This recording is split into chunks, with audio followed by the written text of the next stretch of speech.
In this video, you will learn how to use the loop method for soldering to SewIY conductive thread.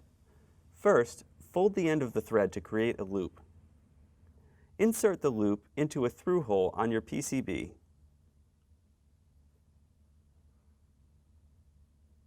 Next, pass a piece of SewIY thread or other solderable material into the eye of the loop.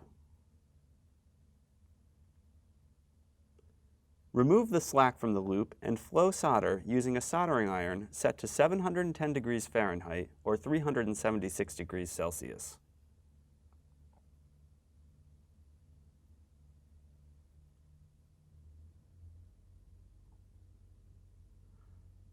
Allow the joint to cool and trim away any excess material.